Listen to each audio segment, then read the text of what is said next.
ನಮಸ್ಕಾರ, ಎಸ್ಎ ನ್ಯೂಸ್ಗೆ ಸ್ವಾಗತ. ನಾನು ನಿಮ್ಮ ಗುರು ಬಸಯ್ಯ ಕಲ್ಮೈಮಠ್. ಮುಖ್ಯಾಂಶಗಳು: ಬ್ರೈಟ್ ಬಿಗಿನಿಂಗ್ ಶಾಲೆಯಲ್ಲಿ ಸಾವಿತ್ರಿಬಾಯಿ ಫುಲೆ ಜಯಂತಿ ಆಚರಣೆ.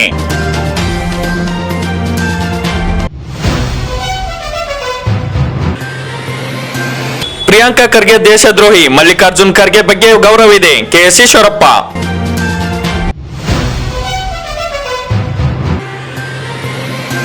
ಕೆರವೆ ರಾಜ್ಯಾಧ್ಯಕ್ಷ ಹಾಗೂ ಕಾರ್ಯಕರ್ತರ ಬಿಡುಗಡೆಗೆ ಆಗ್ರಹಿಸಿ ಗದಗನಲ್ಲಿ ಪ್ರತಿಭಟನೆ.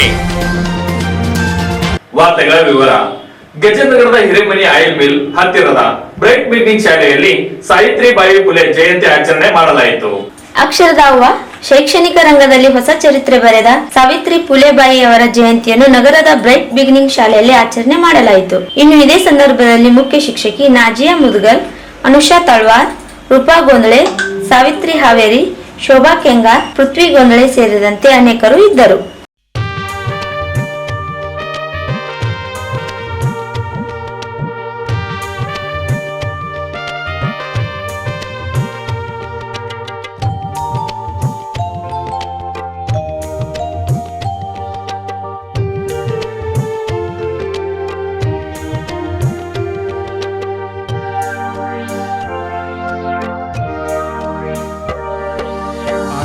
ಕಾಲದಿಂದ ಮುಚ್ಚಿದ ಅಕ್ಷರ ಹಾದಿ, ಪೆನ್ನೆಂಬ ಖಡ್ಗದಿಂದ ದಾರಿ ಮಾಡಿ, ಅಂಧಕಾರವ ತುಂಬಿದ ಬಾಳ ಬದುಕಿನಲ್ಲಿ ಗುಡುಗು ಸಿಡಿಲಾಗಿ ಜ್ಞಾನದ ಮಳೆ ಹರಿಸಿ, ಜಾತಿವಾದಿಗಳನ್ನು ಸೆಡ್ಡು ಹೊಡೆದು ಈ ನೆಲದ ಮೊದಲ ಅಕ್ಷರದ ನಿಯಾದೆ ಸಾವಿತ್ರಿಬಾಯಿ ಫುಲೆ, ಸಾವಿತ್ರಿಬಾಯಿ ಫುಲೆ, ಸಾವಿತ್ರಿಬಾಯಿ ಫುಲೆ, ಸಾವಿತ್ರಿಬಾಯಿ ಫುಲೆ. ಅನಾದಿ ಕಾಲದಿಂದ ಮುಚ್ಚಿದ ಅಕ್ಷರ ಹಾದಿ, ಪೆನ್ನೆಂಬ ಖಡ್ಗದಿಂದ ದಾರಿ ಮಾಡಿ.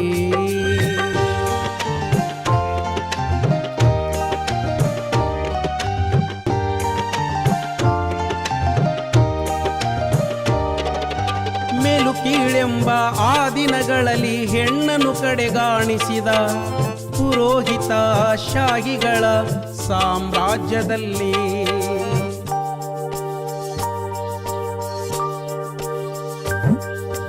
ಹಕ್ಕಿಯಂತೆ ಬಾನಂಗಳದಲ್ಲಿ ಹಾರುವದ ಕಲಿಸಿ, ಮನುಕುಲಕ್ಕೆ ಚಟಕಟಿ ಮನುಷ್ಯತ್ವ ಮನಗಳಲ್ಲಿ ತುಂಬಿಸಿ, ಸಾವಿತ್ರಿಬಾಯಿ ಫುಲೆ, ಸಾವಿತ್ರಿಬಾಯಿ ಫುಲೆ, ಸಾವಿತ್ರಿಬಾಯಿ ಫುಲೆ, ಸಾವಿತ್ರಿಬಾಯಿ ಫುಲೆ. ಅನಾದಿ ಕಾಲದಿಂದ ಮುಚ್ಚಿದ ಅಕ್ಷರ ಹಾದಿ, ಪೆನ್ನೆಂಬ ಖಡ್ಗದಿಂದ ದಾರಿ ಮಾಡಿ.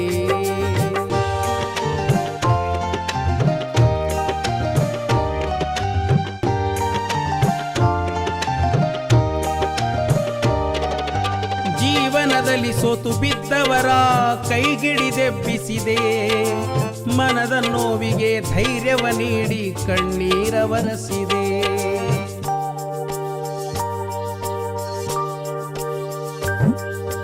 ಬೆಳೆಬೇಕಾಗಿದೆ ನಿಮ್ಮ ಜೀವನ ಆಕಾಶದೆತ್ತರಕ್ಕೆ, ಇತಿಹಾಸ ಸೃಷ್ಟಿಸಲು ಮುಂಜಾವಿನ ಕಿರಣಂತೆ. ಸಾವಿತ್ರಿಬಾಯಿ ಫುಲೆ, ಸಾವಿತ್ರಿಬಾಯಿ ಫುಲೆ, ಸಾವಿತ್ರಿಬಾಯಿ ಫುಲೆ, ಸಾವಿತ್ರಿಬಾಯಿ ಫುಲೆ. ಅನಾದಿ ಕಾಲದಿಂದ ಮುಚ್ಚಿದ ಅಕ್ಷರ ಹಾದಿ, ಪೆನ್ನೆಂಬ ಖಡ್ಗದಿಂದ ದಾರಿ ಮಾಡಿ.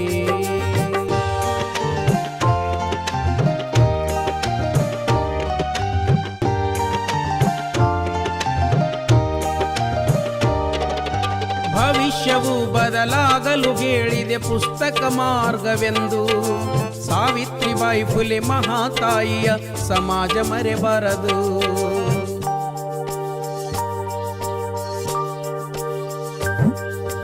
ದೇಶ ಮೆಚ್ಚಬೇಕು ಅದು ಅಕ್ಷರ ಕ್ರಾಂತಿಯಿಂದಲೇ, ಸಾವಿತ್ರಿಬಾಯಿ ಫುಲೆ ಜ್ಯೋತಿಬಾ ಫುಲೆಗೆ ಮಾಡೋಣ ವಂದನೆ. ಸಾವಿತ್ರಿಬಾಯಿ ಫುಲೆ, ಸಾವಿತ್ರಿಬಾಯಿ ಫುಲೆ, ಸಾವಿತ್ರಿಬಾಯಿ ಫುಲೆ ಸಾವಿತ್ರಿಬಾಯಿ ಫುಲೆ ಅನಾದಿ ಕಾಲದಿಂದ ಮುಚ್ಚಿದ ಅಕ್ಷರ ಹಾದಿ ಬೆನ್ನೆಂಬ ಖಡ್ಗದಿಂದ ದಾರಿ ಮಾಡಿ ಕನ್ನಡ ನಾಮಫಲಕ ಜಾಗೃತಿ ಹೋರಾಟದಲ್ಲಿ ಬಂಧಿತರಾದ ಕೆರವೆ ರಾಜ್ಯಾಧ್ಯಕ್ಷ ಹಾಗೂ ಕಾರ್ಯಕರ್ತರ ಬಿಡುಗಡೆಗೆ ಆಗ್ರಹಿಸಿ ಗದಗ್ನಲ್ಲಿ ಪ್ರತಿಭಟನೆ ಮಾಡಲಾಯಿತು. ಕರವೇ ರಾಜ್ಯಾಧ್ಯಕ್ಷ ಟಿ.ಎ. ನಾರಾಯಣಗೌಡ ಬಂಧನ ಖಂಡಿಸಿ ನಗರದ ಮಹಾತ್ಮ ಗಾಂಧಿ ವೃತ್ತದಲ್ಲಿ ಪ್ರತಿಭಟನೆ ಮಾಡಲಾಯಿತು. ಕೆಲ ಕಾಲ ರಸ್ತೆ ಬಂದ್ ಮಾಡಿ ಮಾನವ ಸರಪಳಿ ನಿರ್ಮಿಸಿ ಆಕ್ರೋಶ ವ್ಯಕ್ತಪಡಿಸಿದರು. ಈ ವೇಳೆ ರಾಜ್ಯ ಸರ್ಕಾರದ ವಿರುದ್ಧ ಘೋಷಣೆ ಕೂಗಿದರು. ಬಂಧಿತರನ್ನು ಶೀಘ್ರದಲ್ಲಿಯೇ ಬಿಡುಗಡೆ ಮಾಡದಿದ್ದರೆ ರಾಜ್ಯಾದ್ಯಂತ ಉಗ್ರವಾದ ಹೋರಾಟ ಮಾಡುವುದಾಗಿ ಸರ್ಕಾರಕ್ಕೆ ಎಚ್ಚರಿಕೆ ನೀಡಿದ್ದಾರೆ. ಬಂಧಿತರನ್ನು ಶೀಘ್ರದಲ್ಲೇ ಬಿಡುಗಡೆ ಮಾಡದಿದ್ದರೆ ರಾಜ್ಯಾದ್ಯಂತ ಉಗ್ರವಾದ ಹೋರಾಟ ಮಾಡುವುದಾಗಿ ಸರ್ಕಾರಕ್ಕೆ ಎಚ್ಚರಿಕೆ ನೀಡಿದ್ದಾರೆ. ನಂತರ ಗದಗ್ ತಹಶೀಲ್ದಾರ್ ಮೂಲಕ ರಾಜ್ಯ ಸರ್ಕಾರಕ್ಕೆ ಸಂಘಟಕರಿಂದ ಮನವಿ ಸಲ್ಲಿಸಿದರು. ಈ ಹೋರಾಟದಲ್ಲಿ ಸಂಘಟನೆ ಅನೇಕ ಕಾರ್ಯಕರ್ತರು ಭಾಗವಹಿಸಿದ್ದರು.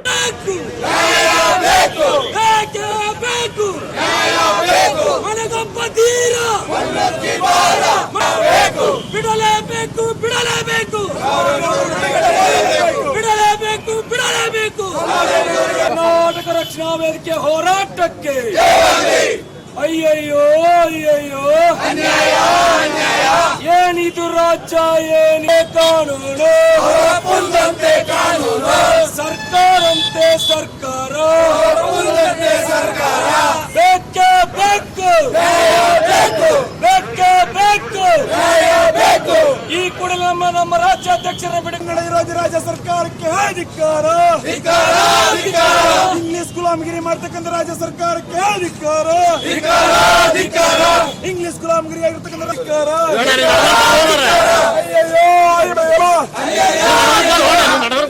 ಬಿಡಲೇಬೇಕು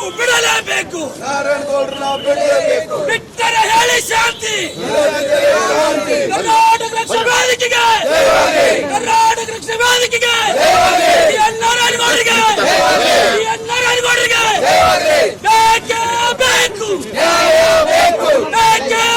ಇಲಾಖೆಯ ದುರ್ಬಳಕೆಯನ್ನ ಮಾಡಿಕೊಂಡು ಅಲ್ಲೇ ದಕ್ಷಿಣ ವಲಯದ ಡಿಜಿಪಿ ಮುಖಾಂತರ ನಾರಾಯಣಗೌಡರನ್ನ ಕೇವಲ 4-5 ಹೆಚ್ಚುಗಳಲ್ಲಿ ಬಂಧನವನ್ನ ಮಾಡ್ತಾರೆ. ಈ ಕೂಡಲೇ ನಮ್ಮ ಸನ್ಮಾನ್ಯ ಟಿ. ನಾರಾಯಣಗೌಡ ಬಿಡುಗಡೆ ಮಾಡಬೇಕು. ಅಯ್ಯಯ್ಯೋ ಅಯ್ಯಯ್ಯೋ ಏನಿದು ರಾಜ್ಯ ಏನಿದು ರಾಜ್ಯ ಹೋರಾಟ ಬೇಕೇ ಬೇಕು ಬೇಕೇ ಬೇಕು ಈ ಕೂಡಲೇ ಅಮಾನತ್ ಮಾಡಲೇಬೇಕು ದಕ್ಷಿಣ ವಲಯ ಡಿಜಿಪಿಯನ್ನ ಈ ಕೂಡಲೇ ಅಮಾನತ್ ಮಾಡಲೇಬೇಕು ಕನ್ನಡ ಪರ ಹೋರಾಟಗಾರ ಮೇಲೆ ಗುಂಡಾವರ್ತನೆ ಮಾಡಿದ ರಾಜ್ಯ ಸರ್ಕಾರಕ್ಕೆ ಧಿಕ್ಕಾರ ಏನಿದ್ದು ರಾಜ್ಯ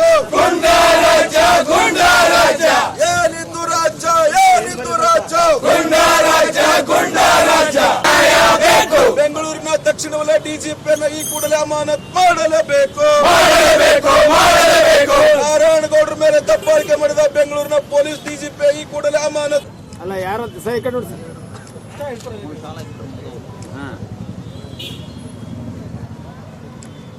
ಗದಗ್ ನಗರದ ಖಾಸಗಿ ಹೋಟೆಲ್ನಲ್ಲಿ ಮಾಧ್ಯಮದವರೊಂದಿಗೆ ಕೆಎಸ್ ಈಶ್ವರಪ್ಪ ಸುದ್ದಿಗೋಷ್ಠಿ ನಡೆಸಿದರು. ಖರ್ಗೆ ಅವ್ರ ಬಗ್ಗೆ ನಮ್ಮೆಲ್ಲರಿಗೂ ನಿಜಕ್ಕೂ ತುಂಬ ಗೌರವ ಇದೆ. ಹಿರಿಯ ರಾಜಕಾರಣಿಗಳು, ನಾನು ಅದನ್ನು ಟೀಕೆ ಮಾಡಲ್ಲ. ಆದರೆ ಸೋಲ್ಸಕ್ಕೆ ಯಾಕೆ ನಿಲ್ಲಿಸ್ತಾರೆ ಅಂತ. ದೇಶದಲ್ಲಿ ದಲಿತರಿಗೆ, ಹಿಂದುಳಿದವ್ರಿಗೆ ಈ ಕಾಂಗ್ರೆಸ್ ಇದೇ ರೀತಿ ದುರುಪಯೋಗ ಮಾಡ್ಕೋತಾನೇ ಬಂದಿರೋದು ಮುಂಚೆಯಿಂದನೂ ಕೂಡ, ಇವತ್ತಲ್ಲ. ದಲಿತರನ್ನ, ಹಿಂದುಳಿದವ್ರನ್ನ ನಂಬಿಸಿ ಮೋಸ ಮಾಡಿ ಕಾಂಗ್ರೆಸ್ ಇಷ್ಟು ವರ್ಷ ಈ ದೇಶದಲ್ಲಿ ಆಡಳಿತ ನಡೆಸ್ತು. ಈ ಮತ್ತೊಬ್ಬ ದಲಿತರಿಗೆ ಮೋಸ ಮಾಡ್ತಾರೆ, ಇದರಲ್ಲಿ ಏನು ಅನುಮಾನ ಬೇಡ. ಆಗ್ಲೇ ನಿತೀಶ್ ಕುಮಾರ್, ಅದಾದ ನಂತರ ಲಾಲು ಪ್ರಸಾದ್ ಅವರು ಏನು ಹೇಳಿದ್ದಾರೆ, ಸಭೆಯಿಂದ ಎದ್ದಾಗಿದ್ರೆ ನಾವು ವಿರೋಧ ಮಾಡ್ತೀನಿ ಅಂತ ಹೇಳ್ತಾ ಇದ್ದಾರೆ. ಯಾಕೆ ಹಿಂಗೆ ಅವಮಾನ ಮಾಡ್ತೀನಿ ಅವ್ರನ್ನ? ಇಡೀ ದೇಶದಲ್ಲಿ ಈ ರೀತಿ ದಲಿತರನ್ನ, ಹಿಂದುಳಿದವ್ರಿಗೆ ದ್ರೋಹ ಮಾಡ್ತಾ ಇರೋದೇ ಕಾಂಗ್ರೆಸ್. ನೋಡಿ, ಹೆಮ್ಮೆಯಿಂದ ಹೇಳ್ಕೊಂತೀನಿ, ಭಾರತೀಯ ಜನತಾ ಪಾರ್ಟಿ 3 ರಾಜ್ಯದಲ್ಲಿ ಅಧಿಕಾರಕ್ಕೆ ಬಂದ್ವಿ. ನಾವು ನಿರೀಕ್ಷೆ ಮಾಡಿರಲಿಲ್ಲ. ನಾನು ಓಪನ್ ಆಗಿ ಹೇಳ್ತೀನಿ, ಆ 3 ರಾಜ್ಯನ ಗೆದ್ದೇ ಬಿಡ್ತೀವಿ ಅಂತ ಇರಲಿಲ್ಲ. ನಿಮ್ಮ ಟಿ ವಿಗಳಲ್ಲೆಲ್ಲ ಸಮೀಕ್ಷೆಗಳು ನೋಡಿ ನಮಗೆ ಆಶ್ಚರ್ಯ ಆಯಿತು. ನೀವು ಹಂಗೆ ಅಂದ್ಕೊಂಡಿದ್ರಿ, ನಾವು ಹಂಗೆ ಅಂದ್ಕೊಂಡಿದ್ವಿ. ಗೆದ್ವಿ. ಇವ್ರಿಗೆ ಗೊತ್ತು ಹೆಂಗಿದ್ರು ಅಧಿಕಾರಕ್ಕೆ ಬರಲ್ಲ. ದಲಿತರು ಒಬ್ಬ ಪ್ರಧಾನಮಂತ್ರಿ ನಾವು ಮಾಡ್ತೀವಿ ಅಂತ ಘೋಷಣೆ ಮಾಡಿ ಅವ್ರ ಎದುರಿಗೇನೆ ಎದ್ದೋದ್ರೆ ಇದನ್ನ ಇಂಡಿಯಾ ಅಂತ ಕರೀತೀರಾ ಇದನ್ನ? ಈ ರೀತಿ ಮೋಸ ಮಾತ್ರ ದಲಿತರಿಗೆ ಮಾಡಬೇಡಿ. ಮಲ್ಲಿಕಾರ್ಜುನ ಖರ್ಗೆ ಅವ್ರಿಗೆ ನಾನು ಹೇಳ್ತೀನಲ್ಲ, ಪ್ರಿಯಾಂಕಾ ಖರ್ಗೆ ಧರ್ಮದ್ರೋಹಿ. ನನಗೆ ಅವನ ಮಾತುಗಳ ಬಗ್ಗೆ ನನಗೆ ಬಹಳ ಬೇಸರ ಬರುತ್ತೆ. ಆದರೆ ನನಗೆ ಮಲ್ಲಿಕಾರ್ಜುನ ಖರ್ಗೆ ಅವ್ರ ಬಗ್ಗೆ ಗೌರವ ಇದೆ. ಅಂಥವ್ರಿಗೆ ಈ ರೀತಿ ತಂದು ನಾವು ಪ್ರಧಾನಮಂತ್ರಿ ಅಭ್ಯರ್ಥಿ ಮಾಡ್ತೀವಿ ಅಂತ ಹೇಳ್ಕೊಂಡು ಯಾಕೆ ಹಿಂಗೆ ಮೋಸ ಮಾಡ್ತೀರಿ? ಇದು ಒಳ್ಳೇದಲ್ಲ. ಅಕಸ್ಮಾತ್ ಅವ್ರಿಗೆ ಕೊಟ್ಟರೆ ಏನಾದರೂ ದಲಿತ ಓಟುಗಳು ಒಂದಾಗ್ತಾವ ಅಂತ ಸರ್, ನಾನು ಅದಕ್ಕೆ ಹೇಳ್ತಾನಲ್ಲ, ಇಷ್ಟು ವರ್ಷ ದಲಿತರನ್ನ ಹಿಂದುಳಿದವ್ರನ್ನ ಈ ಕಾಂಗ್ರೆಸ್ಸನ್ನು ನಂಬಿ ನಂಬಿ ನಂಬಿ ಅವ್ರು ಓಟ್ ಕೊಟ್ಕೊಂತ ಬಂದರು. ಈ ಕರ್ನಾಟಕ ರಾಜ್ಯ ಸೋತ್ವಿ ನಾವು ಅಸೆಂಬ್ಲಿ ಎಲೆಕ್ಷನಲ್ಲಿ. 3 ರಾಜ್ಯದಲ್ಲಿ ಹೆಂಗೆ ಅಧಿಕಾರಕ್ಕೆ ಬಂದ್ವಿ? ಅದೇ ದಲಿತರು ಅದೇ ಹಿಂದುಳಿದವರು ಜಾಸ್ತಿ ಇದ್ದಾರೆ ತಾನೆ. ಯಾಕೆ ಬಿಜೆಪಿ ಓಟ್ ಕೊಟ್ಟರು? ಕಾಂಗ್ರೆಸ್ಗೆ ಯಾಕೆ ಓಟ್ ಕೊಡಲಿಲ್ಲ? ಅದಕ್ಕೆ ನಾನು ಹೇಳ್ತಾ ಇರೋದು, ಇನ್ನು ಯಾವುದೋ ಒಂದು ದಲಿತ ಅಸ್ತ್ರ ತೋರಿಸ್ದಾಗ ಮಾಡಿ ಪ್ರಧಾನಮಂತ್ರಿ ಮಾಡ್ದಂಗೆ ಮಾಡ್ತೀನಿ ಅಂತ ದಲಿತರನ್ನು ಮೋಸ ಮಾಡೋಕ್ಕೆ ಇವ್ರ ಕೈಲಿ ಸಾಧ್ಯವೇ ಇಲ್ಲ ಇನ್ಮೇಲೆ ಈ ದೇಶದಲ್ಲಿ. ಇನ್ನು ಬರುವಂಥ ದಿನಗಳು ರಾಜ್ಯದಲ್ಲಿರ್ಬೋದು, ದೇಶದಲ್ಲಿರ್ಬೋದು, ಬಿಜೆಪಿನೇ ಅಧಿಕಾರ. ಲೋಕಸಭೆ ಸದಸ್ಯರ ಸಂಖ್ಯೆ ಸರ್ ಅಮಾನತ್ತಾಗಿದೆ ಸರ್. 142ಕ್ಕೆ ಏರಿಕೆ ಆಗಿದೆ ಸರ್. ಇಂಡಿಯಾ ಒಕ್ಕೂಟದವರು ಇದನ್ನು ಖಂಡಿಸಿ ಡಿಸೆಂಬರ್ 22ಕ್ಕೆ ನಾವು ರಾಜ್ಯದಲ್ಲಿ ದೇಶವ್ಯಾಪ್ತಿ ಹೋರಾಟ ಮಾಡ್ತೀವಿ. ಮಾಡ್ತಾ ಇರಬೇಕು ಅವರು. ಯಾಕೆಂದ್ರೆ ಅವರಿಗೆ ವಿರೋಧ ಪಕ್ಷದಲ್ಲಿ ಇದು ಗೊತ್ತಿಲ್ಲ ಹೆಂಗೆ ವಿರೋಧ ಮಾಡಬೇಕು ಅಂತ. ಧರಣಿ, ಮೆರವಣಿಗೆ ಮರೆತುಬಿಡಿ ಯಾರವರು. ಅಧಿಕಾರ ನಡೆಸಿ ಸ್ವತಂತ್ರ ಬಂದ ಇವತ್ತಿನ ತನಕ ಕೂಡ ಇನ್ನೂ ಧರಣಿ ಮೆರವಣಿಗೆಗಳು ಮಾಡಲಿ. ಬಿಜೆಪಿ ಅಜೆಂಡಾ ಅಲ್ಲ ಅದು, ದೇಶದ ಹಿಂದೂಗಳ ಅಜೆಂಡಾ. ಹಿಂದೂ ರಾಷ್ಟ್ರ ಆಗಬೇಕು ಅಂತ. ಯಾರೋ ಬಿಜೆಪಿಯರೊಬ್ಬರು ಹಿಂದೂ ರಾಷ್ಟ್ರ ಆಗಬೇಕು ಅಂತಂದ್ರೆ ಹಿಂದೂ ರಾಷ್ಟ್ರ ಆಗಲ್ಲ. ಹಿಂದೂ ರಾಷ್ಟ್ರ ಈ ದೇಶದಲ್ಲಿಂತ ಹಿಂದೂಗಳು ತೀರ್ಮಾನ ಮಾಡಿದ್ದಾರೆ. ಅಯೋಧ್ಯೆಯಲ್ಲಿ ರಾಮ ಮಂದಿರ ಕಟ್ಟಬೇಕು. ಇವತ್ತಿಂದೇನು ತೀರ್ಮಾನ ಅದು? ಸ್ವಾತಂತ್ರ್ಯ ಪೂರ್ವದಿಂದನೂ ಹೋರಾಟ. ಮಥುರಾ, ಕಾಶಿ ಎಲ್ಲವನ್ನು ಒಡೆದಾಕಿದ್ರಲ್ಲ ಮುಸಲ್ಮಾನರದ್ದು ಆ ಕಾಲದಲ್ಲಿ. ಅದನ್ನೆಲ್ಲ ಉಳಿಸ್ಬೇಕು ಅನ್ನೋಂಥ ತಾನೇ ಸ್ವತಂತ್ರಕ್ಕೋಸ್ಕರ ಹೋರಾಟ ಮಾಡಿ ಸ್ವರ್ಗದಲ್ಲಿ ಸ್ವಾತಂತ್ರ್ಯ ಹೋರಾಟಗಾರರು ಇರೋದು. ಅವರೆಲ್ಲರೂ ಆತ್ಮಕ್ಕೆ ಶಾಂತಿ ಸಿಗ್ತಾ ಇತ್ತು ತಾನೇ. ಈಗ ಅಯೋಧ್ಯೆದ ಮುಗೀತು, ನಾಳೆ 22ಕ್ಕೆ ಇಡೀ ಪ್ರಪಂಚ ನೋಡೋಂಥ ವಿಶೇಷ ಕಾರ್ಯಕ್ರಮ ಆಗುತ್ತೆ. ನಿನ್ನೆ ಕಾಶಿಯ ಬಗ್ಗೆ ವಿಶೇಷವಾದ ಕೋರ್ಟ್ ಆರ್ಡರ್ ಆಗಿದೆ. ಮಥುರಾ ಬಗ್ಗೆ ಸರ್ವೆ ಕೊಟ್ಟಿದ್ದಾರೆ. ದೇಶದಲ್ಲಿರುವಂಥ ಹೊಸ ಮಸೀದಿಗಳ ಬಗ್ಗೆ ನಾನು ವಿರೋಧ ಮಾಡಲ್ಲ. ಹೊಸ ಮಸೀದಿನಲ್ಲಿ ಮುಸಲ್ಮಾನರುಗಳು ಅವ್ರು ಏನು ಬೇಕಾದ್ರೂ ಪ್ರಾರ್ಥನೆ ಮಾಡಲಿ, ನಮಾಜ್ ಮಾಡಲಿ, ಏನು ಬೇಕಾದ್ರೂ ಮಾಡಲಿ. ಆದರೆ ನಮ್ಮ ದೇವಸ್ಥಾನಗಳನ್ನು ಕೆಡವಿ ಮಸೀದಿ ಕಟ್ಟಿಯಾರಲ್ಲ, ಒಂದೇ ಒಂದು ಮಸೀದಿನೂ ಉಳಿಸಲ್ಲ ಈ ದೇಶದಲ್ಲಿ. ಹಿಂದೂಗಳ ದೇವಸ್ಥಾನವನ್ನು ಕೆಡವಿ ಎಲ್ಲೆಲ್ಲಿ ಮಸೀದಿ ಕಟ್ಟಿದಾರೋ ಅದು ಯಾವ ದೇವಸ್ಥಾನವನ್ನು ಯಾವ ದೇವಸ್ಥಾನದಲ್ಲೂ ಕೂಡ ಮಸೀದಿ ಇರಕ್ಕೆ ಬಿಡಲ್ಲ.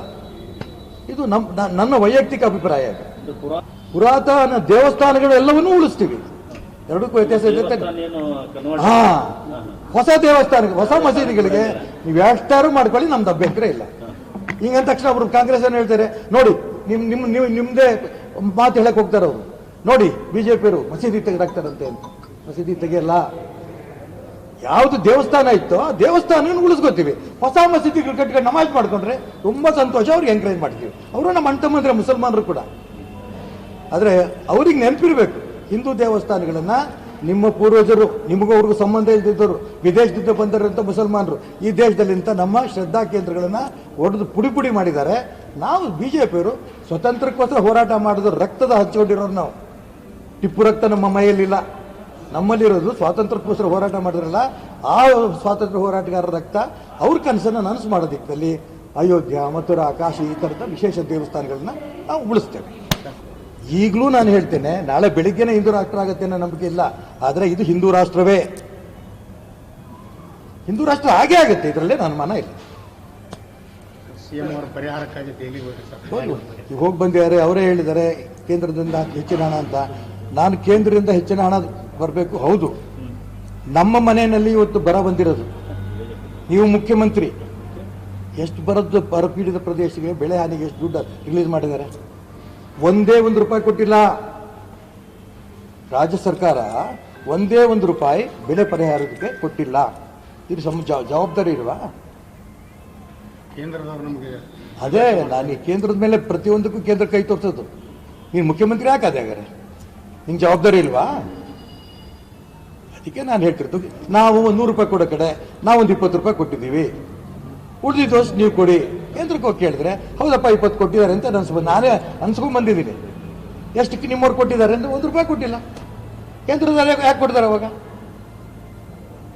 ಆದರೂ ನೆನ್ನೆ ಪ್ರಧಾನಮಂತ್ರಿಯವರು ಹೇಳಿದ್ದಾರೆ ಕೊಡ್ತೀವಿ ಅಂತ ನಾನು ಅದನ್ನು ಸ್ವಾಗತ ಮಾಡ್ತೀನಿ. ನಂಗೆ ಗೊತ್ತಿಲ್ಲ, ನಾನು ನೋಡಿಲ್ಲ. ಯಾಕೆ ಕೇಳಿದ್ದಾರೆ ಅಂತ. ಈಗ 2 ಥರ ಪ್ರಖ್ಯಾತಿ ಇರಬೇಕು. ಏನು ಸರ್, 2 ಥರ ಪ್ರಖ್ಯಾತಿ ಇರಬೇಕು. ಇಲ್ಲ ಶಿವಾಜಿ ಆಗಬೇಕು, ಇಲ್ಲ ಅಫ್ಜಲ್ ಖಾನ್ ಆಗಿರ್ಬೇಕು. ಇಬ್ಬರು ಪ್ರಖ್ಯಾತಿನೇ. ಒಬ್ಬ ರಾಷ್ಟ್ರಭಕ್ತ, ಇನ್ನೊಬ್ಬ ನಾನು ಹೇಳಕ್ಕೆ ಇಷ್ಟಪಡಲ್ಲ. ನಾನು ಹೇಳಲ್ಲ, ನಾನು ಅದಕ್ಕೆ ಹೇಳ್ತಿರೋದು ಯಾವ ಅಂಗಲ್ ಮಾಡಿದ್ದಾರೆ ಅನ್ನೋದನ್ನ ಮೋದಿ ಸಿದ್ದರಾಮಯ್ಯ ಇಬ್ಬರಿಗೆ ಗೊತ್ತು. ಈಗ ಮತ್ತೊಮ್ಮೆ ಮುಖ್ಯಾಂಶಗಳು. ಬ್ರೈಟ್ ಬಿಗಿನಿಂಗ್ ಶಾಲೆಯಲ್ಲಿ ಸಾವಿತ್ರಿಬಾಯಿ ಫುಲೆ ಜಯಂತಿ ಆಚರಣೆ.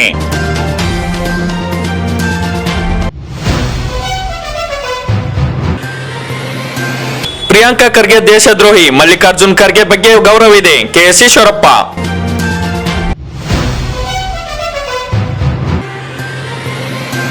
ಕೆರವೆ ರಾಜ್ಯಾಧ್ಯಕ್ಷ ಹಾಗೂ ಕಾರ್ಯಕರ್ತರ ಬಿಡುಗಡೆಗೆ ಆಗ್ರಹಿಸಿ ಗದಗನಲ್ಲಿ ಪ್ರತಿಭಟನೆ. ಇವಿಷ್ಟು ಇಂದಿನ ಸುದ್ದಿಗಳು. ವಾರ್ತೆಗಳಿಗೆ ವೀಕ್ಷಿಸಿ ಎಸ್ಎನ್ ನ್ಯೂಸ್. ವಂದನೆಗಳು.